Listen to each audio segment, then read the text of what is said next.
প্রিয় মৎস্য খামারের ভাই বন্ধুরা, আসসালামু আলাইকুম। তো আশা করি সকলে ভালো এবং সুস্থ আছেন।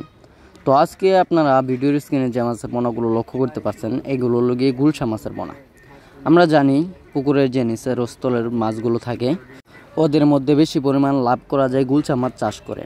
তো আপনারা যারা পুকুরে অন্যান্য বাংলা মাছ এবং কি কার্প জাতীয় মাছ চাষ করে থাকেন, তারা অবশ্যই আপনারা পুকুরে মিশ্রভাবে এই গুলশা মাছের পোনাগুলো দিতে পারেন। আপনারা যদি এই গুলশা মাছের পোনাগুলো মাত্র 6 মাছ চাষ করেন মিশ্রভাবে, তাহলে দেখা গেল 20টা থেকে 25টা কেজি আসে এবং কি এই মাছের বাজার রেটও রয়েছে বিপুল পরিমাণ। তাই আপনারা এই মাছ চাষ করে ভালো একটা মুনাফা আয় করতে পারবেন। এবং কি এই মাছ মিশ্র চাষের হিসাবে দেখা যায় আপনারা অন্য অন্য কার্প জাতীয় মাছেরকে যে খাবার দিবেন, সেই খাবারটা খেয়ে এই মাছগুলো মাত্র 6 মাসে বাজার যাতায়াত করতে পারবেন।